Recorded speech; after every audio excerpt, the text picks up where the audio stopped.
છેલ્લી તારીખ 7 મઈના રોજ અમુક સોશિયલ મીડિયા લિંક્સ મારફતે એવી અફવા ફેલાવવામાં આવી રહી હતી કે ડુમસ દરિયા કિનારે પાણી રિસીડ થવાના લીધે આ સુનામીના અણસાર છે અને એવા સિમ્ટમ્સ છે જેના આધારે અમુક લોકોએ આવી રૂમર્સ ફેલાવી હતી.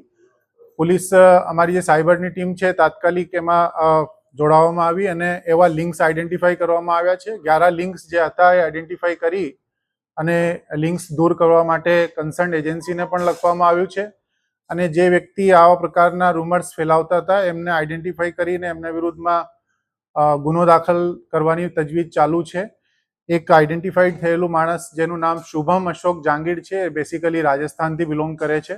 એમના વિરુદ્ધમાં બીએનએસની કલમ 353(1)B આધારે મિસઇન્ફોર્મેશન ફેલાવવા અને લોકોમાં પેનિક ક્રિએટ કરવાના આધારે ગુનો દાખલ થયું છે.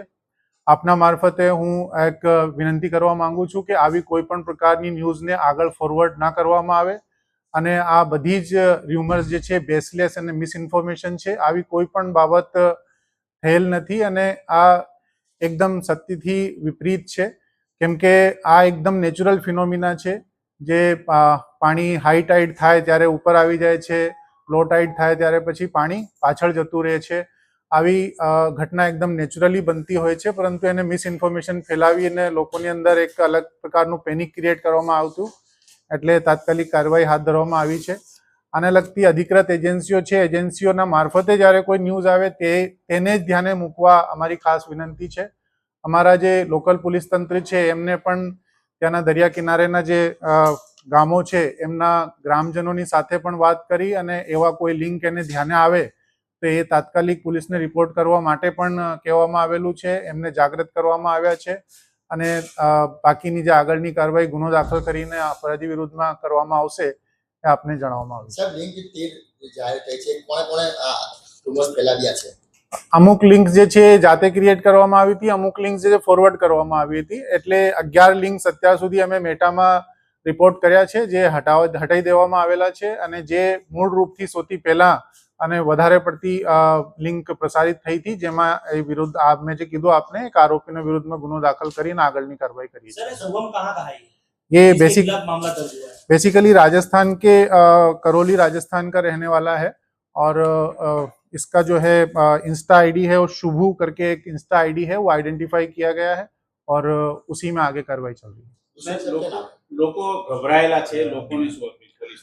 મારી આપના મારફતે ખાસ વિનંતી છે કે તમામ લોકોને કોઈ પણ પ્રકારની ગભરાટ રાખવાની જરૂર નથી, કોઈ પણ પ્રકારની ર્યુમર્સના ભરોસો કરવાની જરૂર નથી.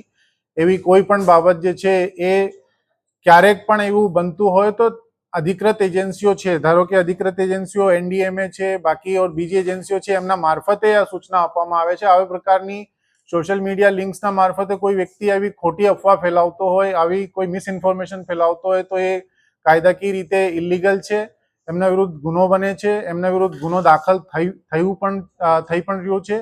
એટલે આવા કોઈ પણ પ્રકારના રૂમર્સમાં ના આવવા અને ત્યાં એકદમ બિલકુલ નેચરલ ફિનોમિનાના આધારે લોકો અવર જવર કરે એવી અમારી આપના મારફતે ખાસ વિનંતી છે આખા સુરત સિટીના રહેવાસીઓને. ખોટી હકીકત બેસિકલી જ્યારે લો ટાઈડ ના હાઈ ટાઈડની પરિસ્થિતિ પેદા થતી હોય ત્યારે હાઈ ટાઈડમાં પાણી ઉપર આવી જતું હોય છે અને લો ટાઈડના દરમિયાન પાણી ઘણું અંદર રિસીડ થઈ જતું હોય છે. તો જે લો ટાઈડની પરિસ્થિતિ હતી તે વખતનો વિડીયો બનાવવામાં આવ્યો હતો ને એને એ પ્રકારે દેખાડવામાં આવ્યું હતું કે આ લો ટાઈડની પરિસ્થિતિનું નિર્માણ આવનારી સુનામીના એક લક્ષણ તરીકે એમને પ્રકાશિત કર્યા હતા. એ પ્રકારે એક મિસઇન્ફોર્મેશન અને રૂમર ફેલાવવાનો પ્રયાસ કર્યો હતો. આ ખરેખર અનનેચરલ છે, કેમ કે આ સામુદ્રિક પરિસ્થિતિના પ્રમાણે આ હાવ એકદમ નેચરલ પરિસ્થિતિ છે. લો ટાઈડ થાય ત્યારે પાણી રિસીડ થઈ જાય છે અને હાઈ ટાઈડ થાય ત્યારે પાણી ઉપર આવી જ જાય છે અને એવી કોઈ પણ પ્રકારની ઘટના ક્યારેક કોઈ અધિકૃત એજન્સી દ્વારા પણ પ્રકાશિત કરવામાં આવી નથી. આ પોતાની મનગઢંત સ્ટોરીને વધુ પડતું પ્રચાર મેળવવાના ઈરાદેથી અને લોકોમાં મિસઇન્ફોર્મેશન ફેલાવવાના ઈરાદેથી રૂમર પ્રસારિત કરવામાં આવી હતી. હું એક વખત ફરી આપના મારફતે રિક્વેસ્ટ કરું છું તમામ સુરતના રહેવાસીઓ દ્વારા ને કે આ હાવ એકદમ સેફ છે, ત્યાં ડુમસના દરિયા કિનારે એ લોકો જાય, માણે અને કોઈ પણ પ્રકારની એવી અફવાનો ઉપર ધ્યાન નહીં આપે.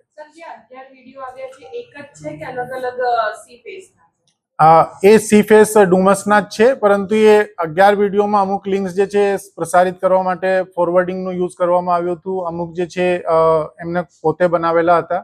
એટલે જ મેં આપને કીધું કે જે મૂળ વ્યક્તિ છે જેમના દ્વારા આ વિડીયો બનાવવામાં આવ્યો હતો એ વ્યક્તિને અમે ગુનો દાખલ કરીને આગળની કાર્યવાહી કરી રહ્યા છીએ. આરોપી શું કરે છે? લાઈક મેળવવા માટે આ આખું રીતે એ હજુ ગુનો દાખલ થઈને પછી આરોપીની અમે જ્યારે ધરપકડ કરીશું ત્યારે વધારેની વિગતો આપને આપીશું.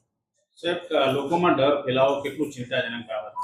આ સ્વાભાવિક છે, એટલા માટે જ આપના વચ્ચે આવીને અમે આ વાતની સ્પષ્ટતા કરી રહ્યા છીએ કે આ પ્રકારનો કોઈ પણ ડર પોતાના મગજમાં રાખે નહીં, કોઈ પણ પ્રકારની રૂમર્સ ઉપર પોતે ધ્યાન આપે નહીં, અને એવી કોઈ પણ પ્રકારની જે લિંક્સ અગર કોઈને ધ્યાને આવે તો એ લિંક્સને પણ ફોરવર્ડ ના કરે, પોલીસને રિપોર્ટ કરે, અને આવી જે બેસલેસ ઇન્ફોર્મેશન છે એને વગર વિચાર્યા આગળ ફોરવર્ડ ના કરવું જોઈએ, કેમ કે આ ઇલીગલ પણ છે અને સાથે સાથે એમાં બિનજરૂરી લોકોની અંદર એક પેનિક ક્રિએટ થાય છે, જે લોકોમાં